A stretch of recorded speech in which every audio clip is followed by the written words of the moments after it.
like to thank the organizers Binding Bharat and Rathor and Karupriya for bringing us together. And thank you for the invitation extended and for this opportunity to make a small intervention.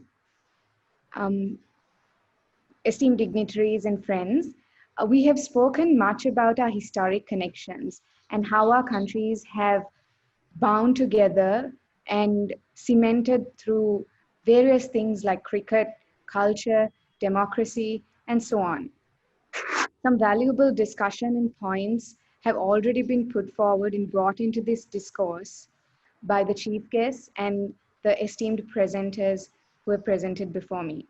In the best interest of time, I'm going to dive directly into exploring an area and an opportunity for young people that I feel will be benefit us economically, politically, and socially. So we right now live in an era where more and more young people are moving away from the traditional politics of party politics, and they're trying to find a new politic.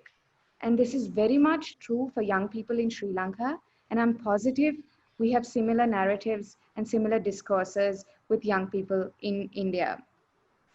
As a result, youth have been engaging in digital and online activism.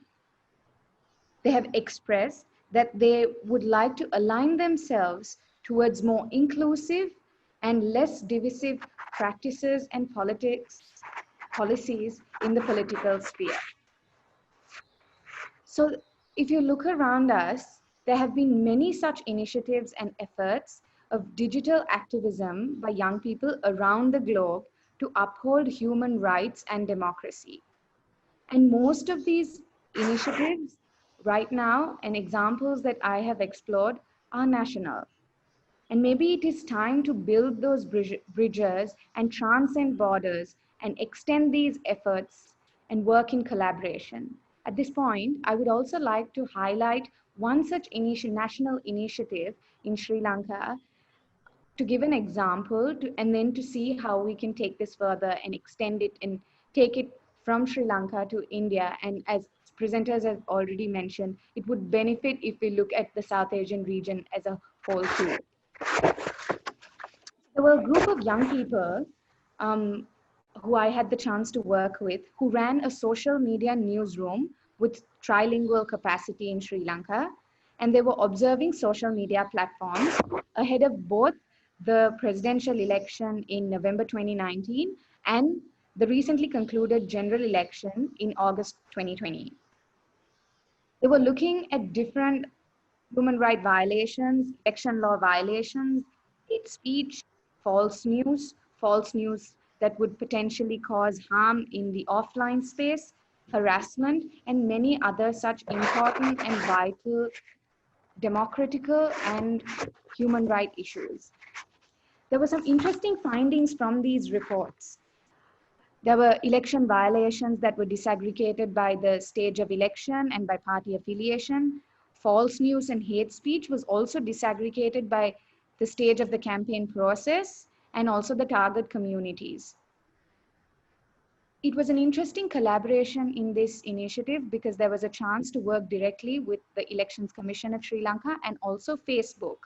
And there was a real-time dashboard where the reporting was done every hour directly to Facebook and Elections Commission. So during these periods, there was an average of 43% takedown of content that was reported as harmful by Facebook.